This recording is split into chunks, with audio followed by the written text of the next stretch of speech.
book review number 2. All right, guys. So thanks to everybody who listened to our June episode of What Should I Read? And thanks to everybody who followed along and read the books that we picked for this month. And we'll say there's no guest. So I'm going to keep this whole episode short and to the point. I don't really care for long explanations of why I should read a book. Just tell me if I should read it. I'm sure you guys feel the same way. So this is a speed review of our June reading list. Up first, Eye of the World, book 1 in the Wheel of Time series.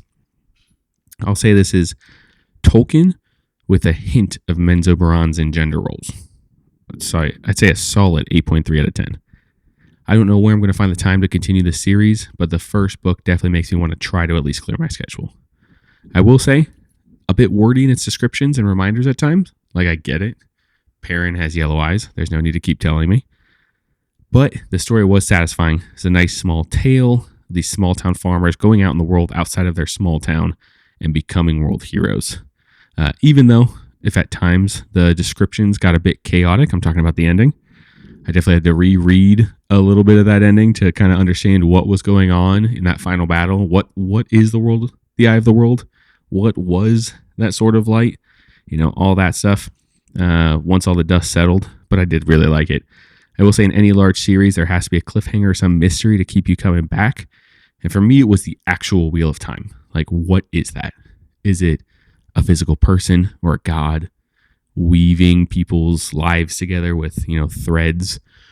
Or is it just this big wheel with all the threads attached and it's sitting on top of a mountaintop with wind blowing, and the way the wind blows, like, weaves the threads together? I don't know. I don't know how it works, but I want to know, what are the actual mechanics of this wheel? I really hope that they answer that as I continue the series. I'm sure they will.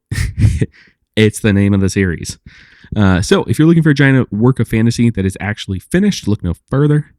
But if you're not looking for a 15,000 page epic and want something that's a little bit smaller, a little more standalone, then maybe our next book might be for you. Book number 2, that is Piranesi.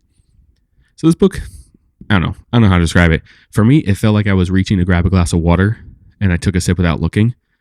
And then that water ended up being a margarita.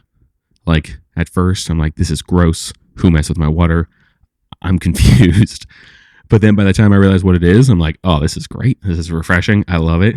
It's way better than water. This is fantastic. So I'm going to give this an 8.8 out of 10.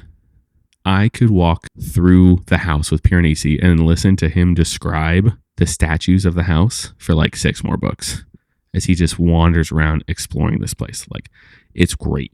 The beautiful mental imagery mixed with kind of the who is the bad guy, what is going on, dark mystery vibe. Great combination. Although I will say, when I put this book down, some of the characters and how they ended made me a bit sad. And I get it. That's the point. But man, did I feel for some of those guys. Speaking of feeling for sad characters, our last book, Peor, Señora del Mundo. So, I will not lie. When I originally picked this book, I was like, oh, I'm going to download this. I'm going to read it all in Spanish. I'm going to see how much I remember from when I tried to learn it. Turns out, not a lot. So I ended up just using the Kindle feature where you can highlight text and translate it. And I just read the whole thing in English. It was way easier. And I'm assuming it translated correctly. But if not, that might make some more sense, because this was a weird kid's book. It's a kid's book about a mean character that does not learn a single lesson. Solid 10 out of 10. Like, I just don't get what the moral here was. Like, some people are so bad, you just have to learn to live with them. I don't know. Like, you can, I guess, just manipulate people into getting, having them take the actions that you want. Or is it, if people are mean to you, try to run away. If that doesn't work and they trick you into coming back, then just trick them. Like, is this like how bullies are dealt with in some parts of the world? I don't know. Frankly, I thought it was kind of a weird kid story, but one that I could get behind because the art was really nice. Those were some nice pictures. But yeah, interesting story. But yeah, so there's just a quick and dirty version of a book review. I think going forward, unless there's an interview with a person that recommended the book, I'm just going to go with the elevator pitch style review on why you should read the book over a long rambling review. This, I'm sure is going to already be 5 minutes long. I don't really listen to long reviews, or if I find a review online, I tend to just skim through it, and then I can kind of tell pretty quickly if it's something I want to read or not. So we're just going to go with these elevator pitch styles.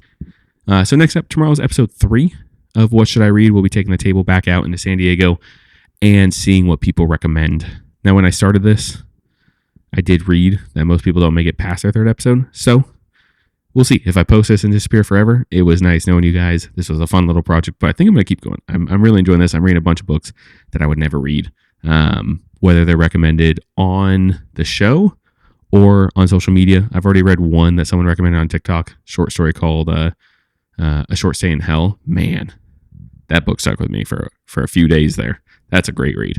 To everyone recommending books, thank you. I really appreciate it. And for the rest of you guys, I will see you all tomorrow. See ya.